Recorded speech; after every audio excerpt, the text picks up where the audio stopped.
나의 장단점이 교회입니다. 옆에 분들을 고백하십시오. 나의 장단점이 교회입니다. 우리가 요즘 요한계시록을 새벽에 이제 묵상을 하고 있습니다. 특별히 오늘은 아침에 버가모 교회의 그 장점에 대해서 묵상을 했었습니다.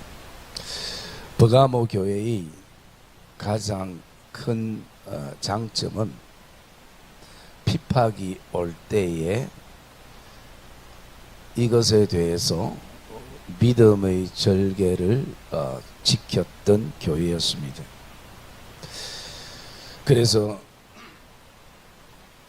그들이 믿음을 지킨 것에 대해서 주님은 칭찬하시면서 그들이 믿음을 지킬 수 있었던 요소는 13절에 있는 것처럼 첫 번째로는 예수의 이름을 굳게 붙잡았다라는 것이고, 두 번째로는 충성된 정인이었다라는 것입니다.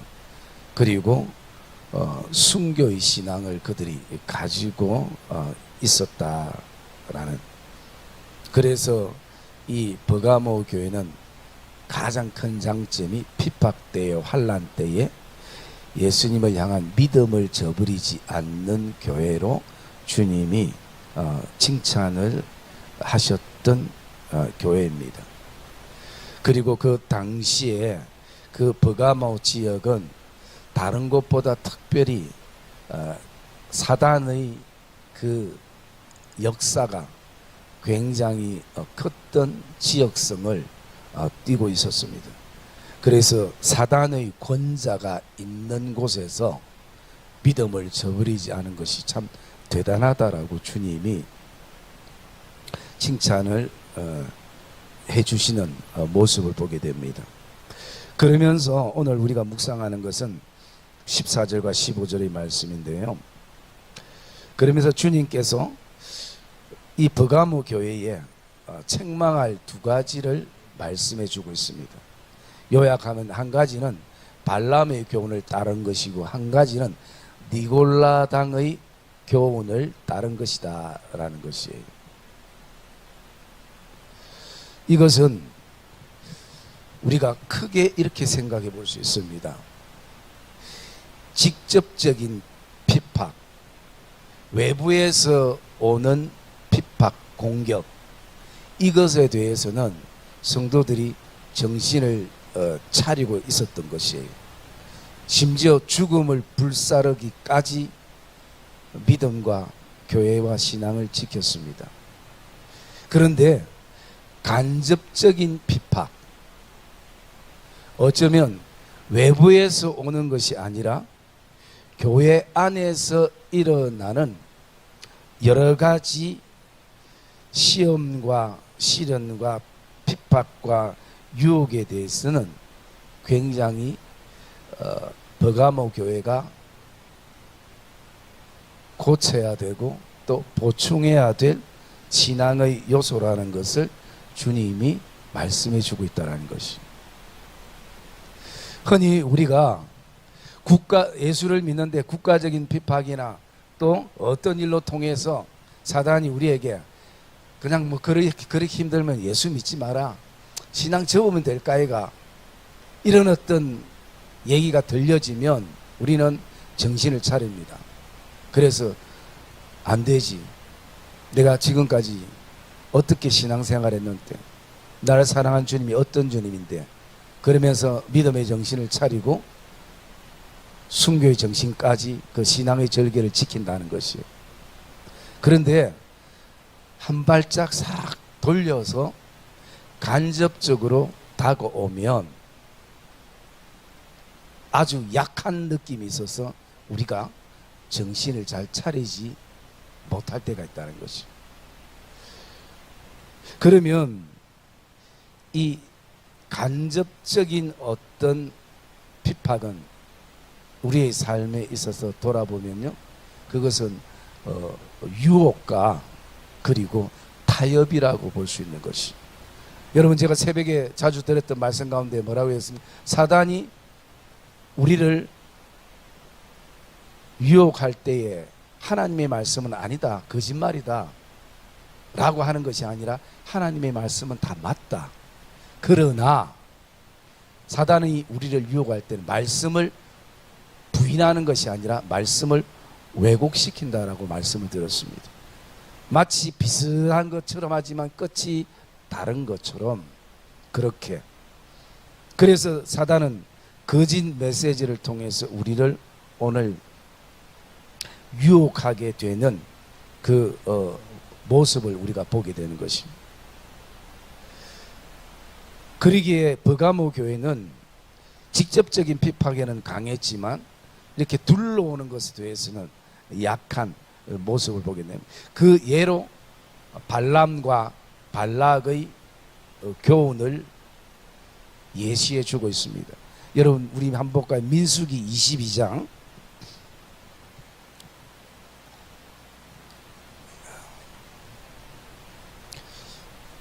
민수기 22장 우리 6절 말씀 여러분 한번 읽어보세요. 민수기 22장 6절 말씀 시작.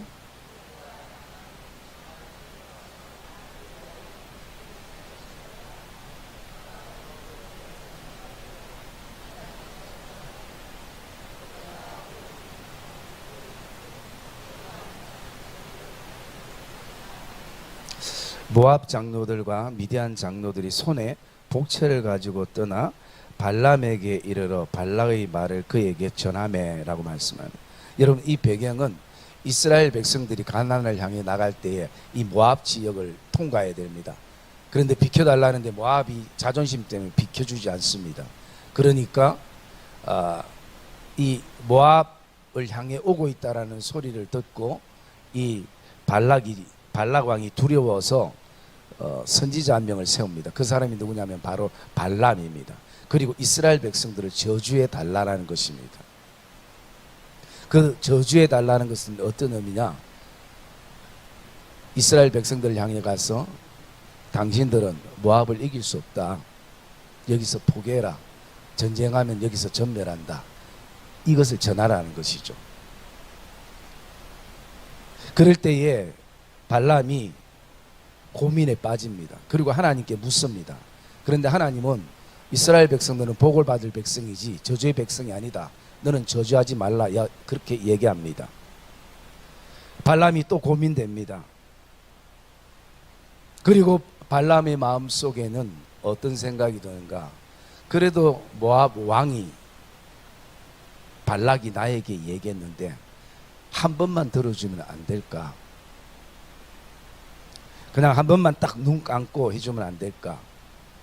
또 그렇게 말해주는데 복채도 이미 내 손에 보니까 주어졌고, 그런 어떤 갈등의 마음들이 생겨나기 시작합니다. 여러분, 지금은 뭐 목사의 말이 별로 영향력 없지만 그 당시에 선지자의 말은 백성들에게 법과 같았습니다. 왜? 하나님의 종이기 때문에 그들은 그 말을 그대로 받아들이는 것이. 그러면 그게 얼마나 그 백성들에게 영향력이 흘러가고 끼치게 되어지겠습니까? 그래서 어쩌면 이 버가모 교회도 그런 어떤 타협들이 계속 일어난다는 것입니다. 여러분, 모르는 사람하고는 굳이 타협하지 않습니다. 그런데 가족이나 좀 인간적으로 친하거나 신앙적으로 친하거나 하면 우리가 그 타협에 넘어갈 때가 있는 것이.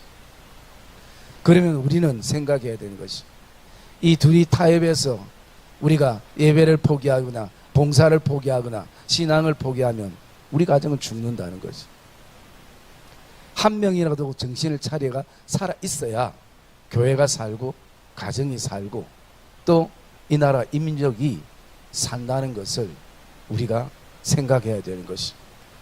그런데 인간적인 정에 끌리기도 하고 제도에 끌리기도 하고 또 혹시 모압 발락이 안 들어주면 나에게 해코지를 할까, 여러 가지 어떤 생각들을 하게 되는 것입니다.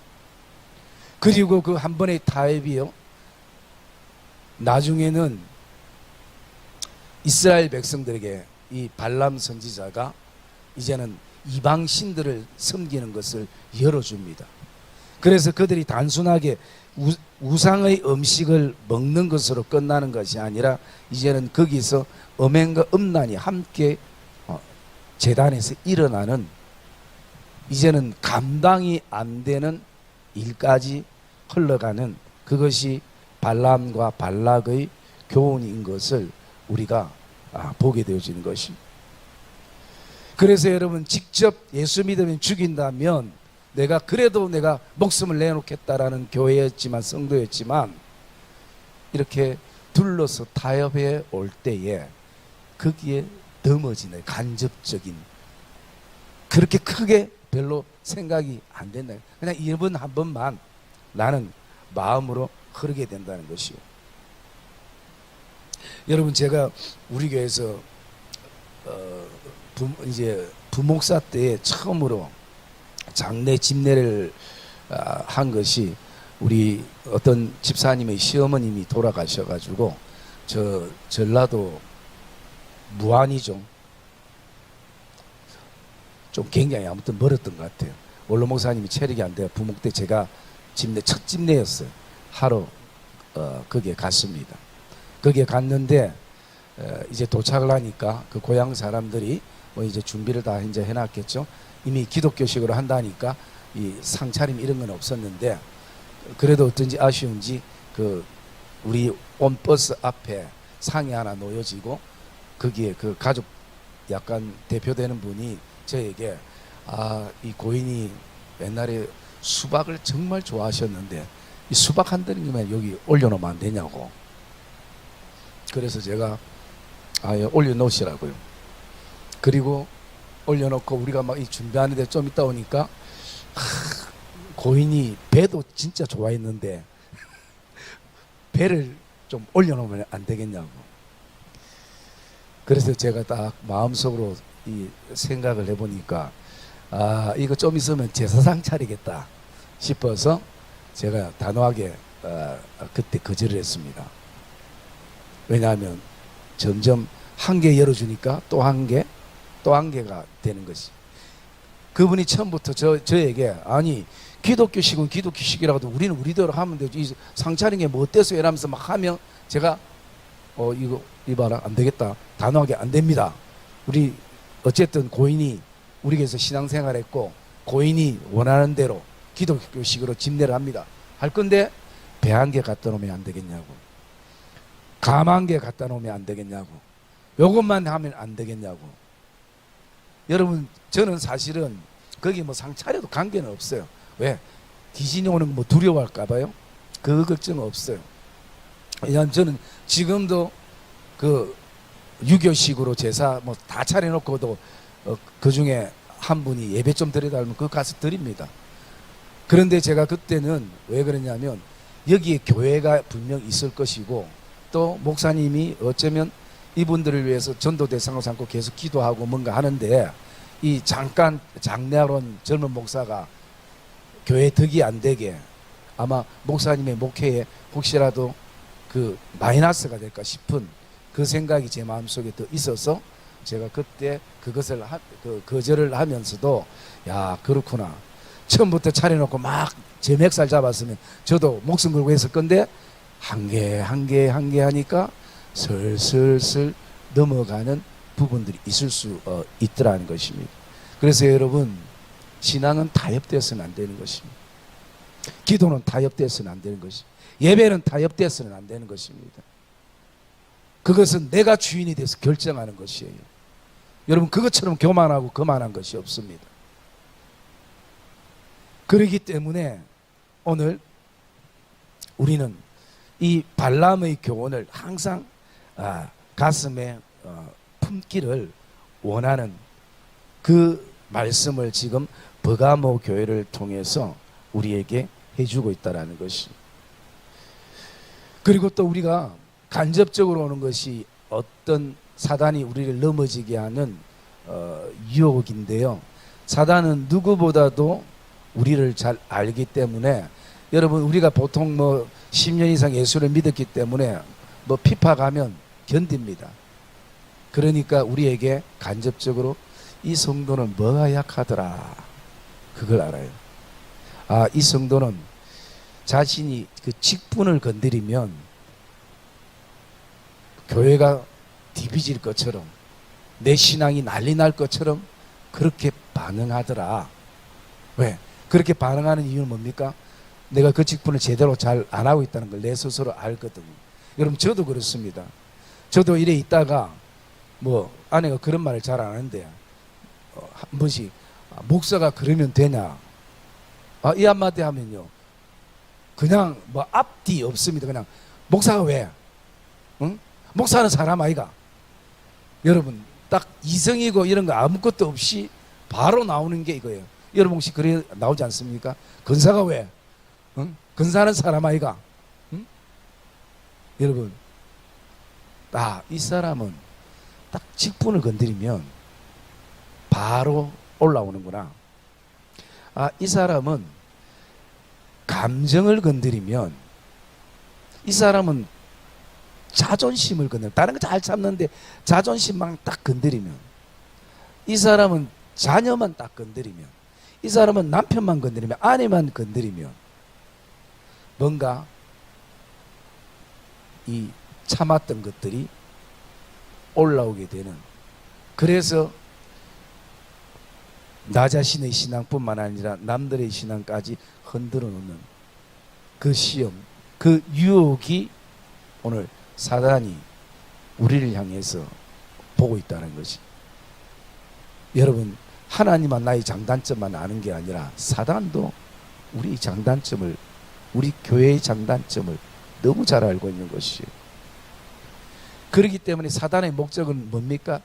어쨌든 믿음 생활 제대로 못하도록, 어쨌든 교회 안 가도록, 어쨌든 예배 안 드리도록, 어쨌든 성경 못 읽도록, 어쨌든 기도의 자리 못 가도록. 왜? 그게 하나님을 알고 하나님을 가까이 하면 우리가 달라지거든요. 어쨌든 변화의 길을 막는, 그게 바로 사단이 오늘 우리에게 주는 유혹이기도 하는 것입니다. 제가 옛날에 뭐 지금도 한 번씩 그런 얘기 하잖아요. 설교하는 목사나 여러분이나 똑같은 제사장입니다. 우리는 하나님 앞에 다 왕 같은 제사장입니다. 거룩한 제사장이면 하나님 나라입니다. 우리의 기능만 다를 뿐입니다.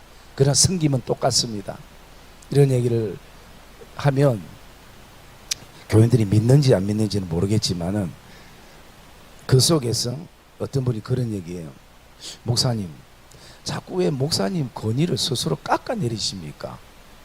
안 그래도 지금 교인들이 다 지금은 머리가 굵고가 말도 잘 안 듣는데, 그 말은 맞죠? 머리가 굵고가 말도 잘 안 듣는데 왜 스스로 자꾸 교인하고 똑같다 얘기를 하고, 목사의 권위가 얼마나 중요한데. 그때 여러분 제가 그 유혹의 말에 갈등했었습니다. 어떤 갈등이냐, 첫째는 그런 생각했었어요. 맞다, 이단들은 목사가 한마디 하면 교인들이 다 죽으라면 죽지 않는데 죽는 시흉들을 하는데, 정상적인 교인은 목사가 죽으라면 다 도망가 버리니까, 그 말은 그건 좀 부럽다. 맞다, 내 권위가 땅에 많이 떨어졌는가 보다. 그러다가 또 한편 또 생각하면 뭡니까? 아니지, 목사의 권위는 하나님이 직분상 주신 것이고, 내 권위보다 더 중요한 것은 말씀의 권위지. 목사는 말씀을 제대로 전하는 직분이 목사의 직분이지.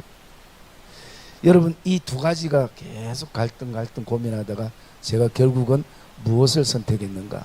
말씀의 권위를 선택했어요. 뭐 교인들 때문에 좀 내가 속상하고 마음 아파하는 부분이 있어도 더 중요한 것은 진리는 바로 선포돼야 되고, 교인들은 진리를 바로 알아야 되고, 또 그게 하나님이 교회를 향해서 원하시는 것이고, 뭐 목사만 성도 때문에 마음 아프고 힘들겠습니까? 성도들도 목사 때문에 마음 아프고 힘든 것은 거의 다 동일한 것이거든요. 그래서 여러분, 오늘 인간의 권위나 직분의 권위보다 더 중요한 것은 말씀의 권위고 교회의 권위 대신 예수님의 권위라는 것을 저와 여러분이 기억하기를 주의 이름으로 축복합니다. 그래서 우리는요, 유혹과 이 타협이 간접적으로 정말 그 단번에 물끓이지 않고 서서히 미지근하게 끓는 그 물을 우리가 사실은 조심할 수 있어야 되는 것이요.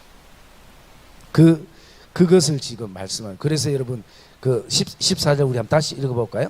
14절 말씀 읽어보 시작.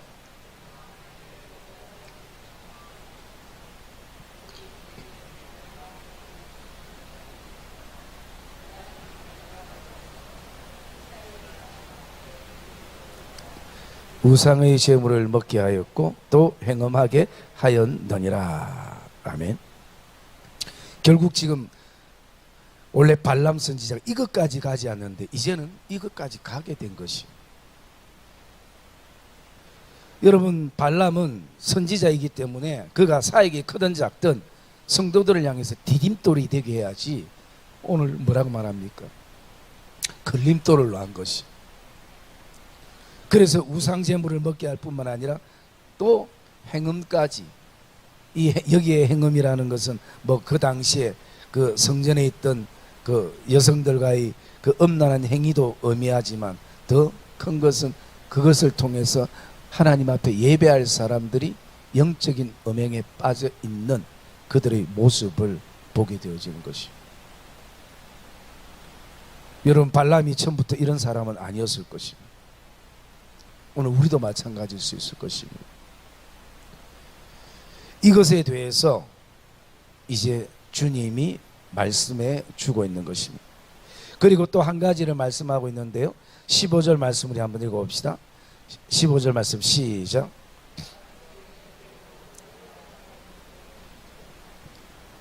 예.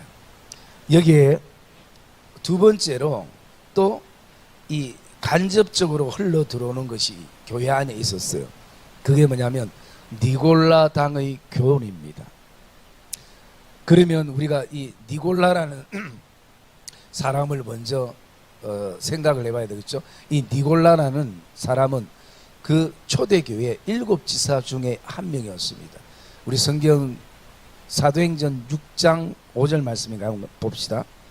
사도행전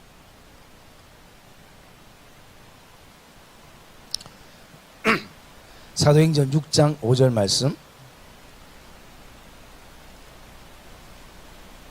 같이 읽읍시다. 시작.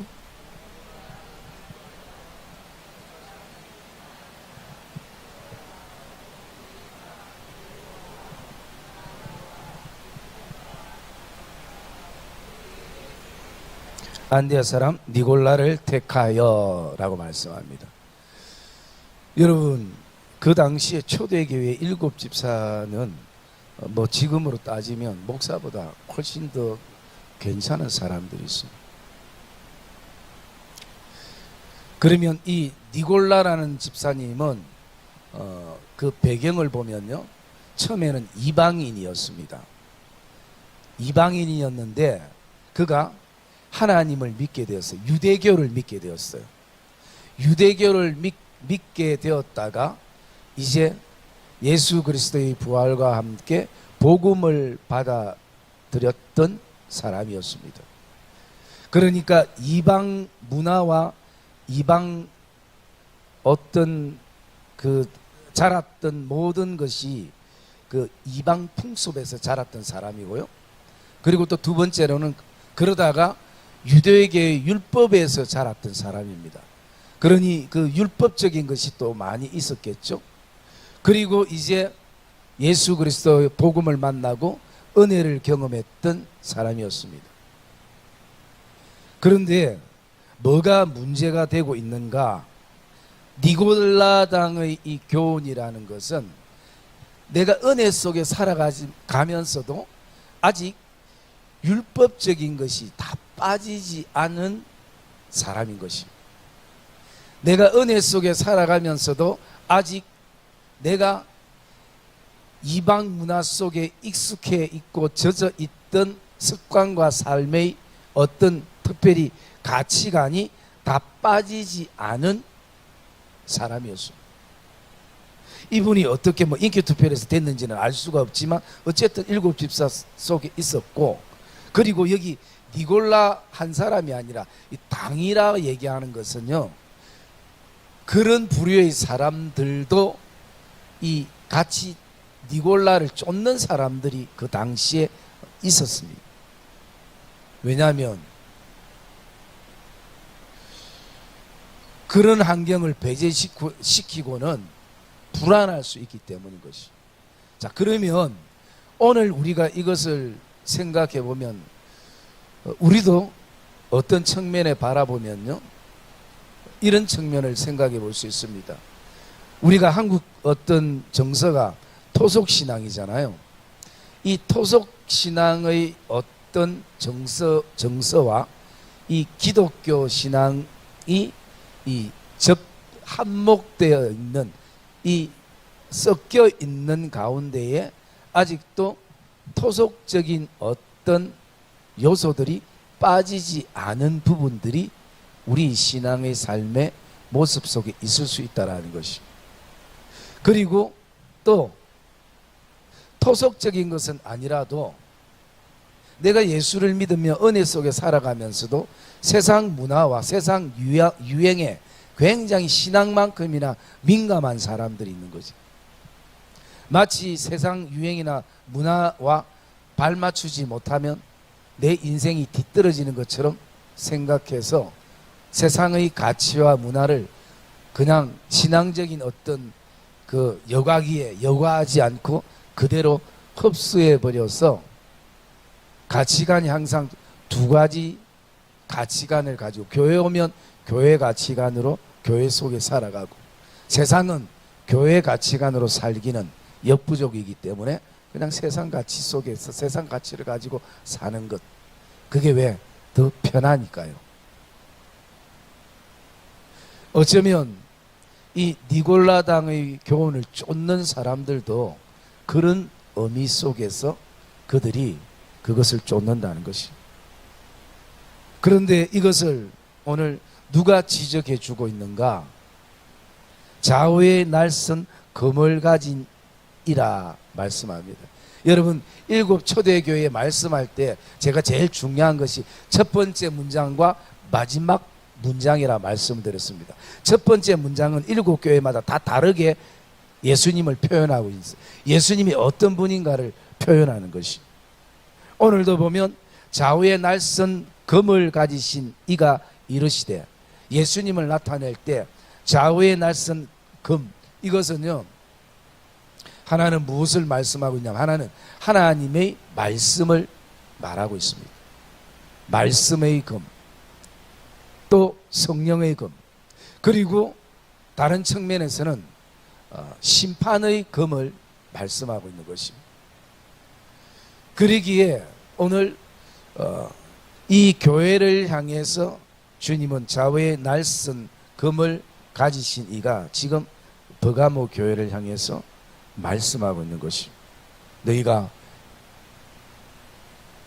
외부에서 오는 공격은 잘 막는데 안에서 일어나는, 이 안에서는 우리 성도들 아닐 수도 있지만 또 내 안에서 일어나는 유혹과 타협과 그리고 니골라당의 교훈을 우리가 따를 때가 있을 수가 있다라는 것을 지금 말씀해 주고 있는 것이.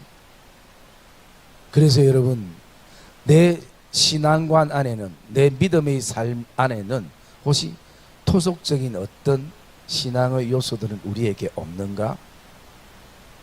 그리고 또 세상 가치가 나를 온통 지배하는 삶의 영역은 없는가? 이것을 우리가 이 버가모 교회를 통해서 우리를 돌아볼 수 있어야 된다는 것입니다. 왜냐하면 우리의 장단점이 그게 바로 교회이기 때문인 것이. 여러분, 몇 년 전에 우리 그 합동에서 저기 십자가 있잖아요. 종탑의 십자가는 두고 저 예배당의 십자가는 떼는 걸로 그렇게 총회에서 결의를 했어요. 왜 결의를 했냐면 저게 십자가가 우상이 될까 싶어서, 부적이 될까 싶어서, 그런 어떤 의도에서. 여러분, 우리 교회는 안 뗐어요. 왜 안 뗐을까요? 우리 교인들은 그 수준을 넘었기 때문에. 별로 안 믿는 표정들이네. 안 넘었습니까 아직? 응? 그래서 저기에 달린 예수 그리스도, 그분을 생각하고 십자가의 의미를 생각해야지, 그냥 저게 악취살이가 되면 안 된다는 그 의미 속에 그렇게 한 것입니다. 그것은 여러분, 오늘 저와 여러분의 삶 안에서도, 제가 어릴 때 항상 이렇게 밥을 먹으면 밥에다가 이 밥을 풀 때 이 십자가를 항상 껐어요. 뭐 요즘 여러분 그래 하시는 분 계시는지 모르겠지만 십자가를 꺼요. 그 의미를 알죠. 그런데 그 십자가를 끊는 행위 자체가 어지되면 그건 잘못된 신앙이 될 수 있어요. 그거보다 더, 십자가를 끊는 것보다 더 중요한 것은 하나님, 우리 가족 이 식사하고 건강하게 해주세요라는 기도인 것이. 그런데 너무 바쁘면 그 기도가 생략되고 그냥 십자가만 꺼요.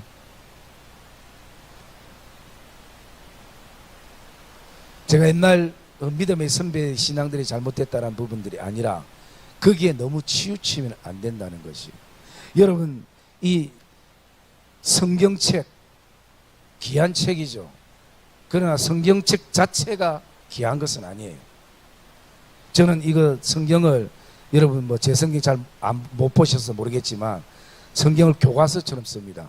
여기 보면 제가 뭐 은혜 받았던 거, 깨달았던 거 막 어떨 때는 제가 너무 많이 적어 나가요. 저도 이 헷갈려. 야, 글자를 뭐 이런 식으로 적었노, 뭔 글자인지 모를 정도로 적어 놨어요. 그리고 한 4년이나 5년 되면 이 성경을 바꿉니다, 색으로. 왜냐하면 안 바꾸면 내가 여기에 은혜 받았던 것에 집중하면 새로운 은혜를 내가 기대하지 않을 수 있기 때문에 그냥 참조는 하죠. 참조는 하는데, 그러나 이걸 그냥 교과서처럼 써요. 여러분, 성경책 자체보다 더 중요한 것은 이 안에, 성경책 안에 담긴 하나님의 내용, 하나님의 말씀이에요. 이 말씀은 안 읽고 성경책만 부적처럼 집안에 1년 내내 주일날, 옛날에는 주일날 그나마 그래도 성경책이라 들고 왔지. 요즘은 다 뭐 프로젝트 주니까 성경책도 안 들고 그냥 오니까 그 1년 내내 먼지와 함께 싹 쌓여있는. 여러분, 성경책은 부적이 아니에요. 그래서 요한계시록 우리가 이 말씀을 묵상할 때 그 1장 3절에 보면 이 말씀을, 이 성경책을 들고 다니는 자, 이 성경책을 집에 놔두는 자가 아니라 이 성경책을 듣는 자, 읽는 자, 지키는 자가 복이 있다라는 것이. 여러분, 지키려면 들어야 되고 읽어야 되는 것이. 그래서 여러분, 어떤 분들은 뭐 이제 초신자들은 제 이해합니다. 너무 불안하니까 목사님 성경책 한 권 주시면 안 돼요. 그분이 잘 안 읽어도 그러면 제가 성경책을 줍니다. 주면서 그냥 주는 게 아니라 힘이 좀 될 말씀들을 몇 구절 적어가지고 거기다 표시해가지고 자기 전에 약 먹듯이 좀 그냥 소리내 읽으시면 됩니다. 왜? 그 읽을 때 하나님께서, 성령께서 역사하시기 때문인 것이. 그런데 그 부적처럼 한 권 준 다음에 뭐 그게 성경책 가격이 천차만별인데 아무리 비싼 가격 준데도 무슨 의미가 있겠습니까? 여러분, 성경은 부적이 아니에요. 책 자체가 부적이 아니에요. 이 안에 있는 말씀. 그래서 이 말씀이 우리가 읽고 묵상할 때 이 말씀이 저와 여러분의 심령 안에 뭐로 다가옵니까? 레마로 다가오는 거죠. 그게 중요한 것이죠. 그 부분들. 여러분 성경 암송 잘 안 되죠. 그냥 외우려면 안 되는데요. 계속 그냥 묵상하다가 말씀을 이제 내 입에 뱉게 되면요, 말씀이 정말 연상법처럼 그냥 말씀이 이어져 나올 때가 있어요. 여러분 머리 나쁜 저에게도 그런 게 있어요. 한 번씩. 그러면 여러분들에게도 충분한 가능성이 배제되어 있다, 잠재되어 있다는 것이. 응? 그냥 내가 억지로 이것을 그 제도적으로 의식적으로 그것을 외우려고 하니까는 잘 안 되지만 그 한 절 한 절 의미를 알면서 하면요, 그게 돼요. 그래서 여러분 말씀은 저와 여러분들이 펴서 읽기를 주님의 이름으로 축복합니다. 그게 우리에게 필요한 것이에요. 여러분 2차 대전 때에 그 독일군들이 유대인들을 굉장히 학살하고 특별히 그 유대인들에게 예수님의 조상화를 놓고 여기다가 춤을 뱉는 사람들은 살려주고 춤을 뱉지 않는 사람들은 죽일 것이다.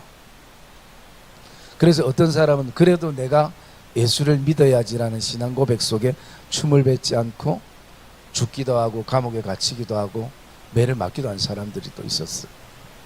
그런데 어떤 사람은 춤을 뱉지 않았어요. 예수를 믿는데도. 그의 마음속에는 어떤 마음이 있었냐, 두 가지 마음이 있었어요. 하나는 저거는 그냥 그림이지 예수님이 아니다. 그냥 예수님을 생각하면서 어느 누군가 그린 초상화일 뿐이지 저 자체가 예수님은 아니다라는 생각. 두 번째로는요, 나라도 살아야 되겠다. 나라도 살아서 이 역사적인 것을 내가 기록으로 후손들에게 남겨야 되겠다. 신앙을 위해서, 그들의 신앙을 일깨우기 위해서 믿음의 선배들이 어떤 길을 갔는가, 그 의미에서 그 초상화에게 춤을 뱉지 않은 것이요. 여러분 집집마다 우리 다 예수님의 그 아름답게 그린 초상화들이 다 있죠. 그러나 우리가 그것을 보면서 아, 예수님이 저렇게 생겼구나, 예수님이 저런 분이나 라고 생각 안 하실 겁니다. 그런데 의연중의 무의식 속에 마치 그게 예수님처럼 느껴지거나 그것을 우리가 그 앞에서 뭐 절을 하듯이 기도하거나 그것은 좀 생각해 봐야 될 신앙의 요소가 되어지는 것이요. 왜? 우리가 그게 더 편하거든요. 눈에 보이는 것에 절하는 것이 우리에게는 훨씬 더 편할 수 있는 것이. 그러나 오늘 저와 여러분 안에도, 특히 목사들도 마찬가지입니다. 우리 안에 있는 나도 모르게 무의식 속에 자리하고 있는 토속적 신앙들, 그게 기독교와 접목되고 은혜와 접목되고 또 세상적인 가치관과 접목된 그 부분들, 여러분 이 부분들은 유대인들에게도 굉장히 강했습니다. 우리가 잘 알고 있는 그 사무엘상 6장에 7장에 블레셋과의 전쟁 가운데 그들이 패배를 하니까 뭘 들고 갑니까? 법궤를 들고 가요. 법궤를 들고 가면 당연히 이길 줄 알았어요. 그런데 유대인들이, 이스라엘 백성들이 법궤를 빼앗겨 버립니다.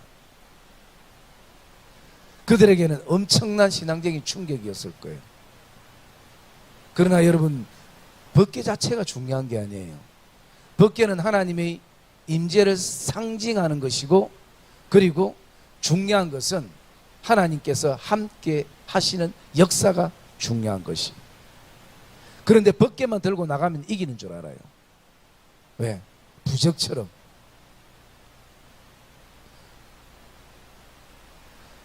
여러분, 아무리 훌륭한 법궤라도 하나님이 역사하지 않으면 그 법궤는 괴짝에 불과한 것입니다. 그러나 40년 동안 그 양들만 치던 힘없는 모세 손에 들렸던 그 연약한 지팡이, 그 지팡이 하나님께서 역사하니까 그 지팡이는 하나님의 역사 속에 능력의 지팡이가 되는 것이에요. 여러분, 우리 신앙도 마찬가지입니다. 우리 교회도 마찬가지인 것이고,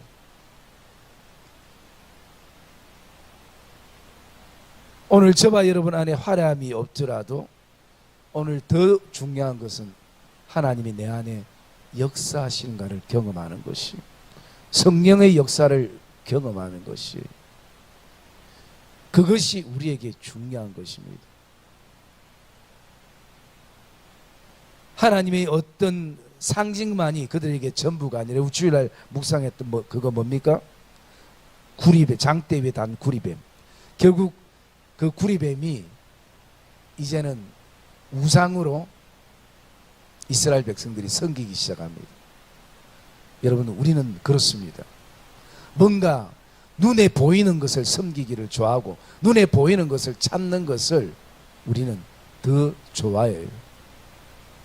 그게 오늘 어쩌면 그 시대에도 이 이방 풍습 속에 자라서 유대 신앙을 가졌다가 예수를 믿었던 이 니골라라는 이 집사님의 그 아직 빠지지 않는 요소가 있었고, 그것을 니골라가 얘기했을 때 그것을 더 편하게 여겼던 사람들. 그래요. 우리가 마음고생하지 말고 그냥 이것도 믿고 저것도 믿고, 그게 뭐 특별하게 하나님 앞에 죄 짓는 것이겠냐, 뭐 특별한 것이겠느냐 라고 생각했던 사람들이 있었다는 것이. 그런데 이것을 주님이 싫어하신 것이, 주님이 기뻐하지 않은 것이.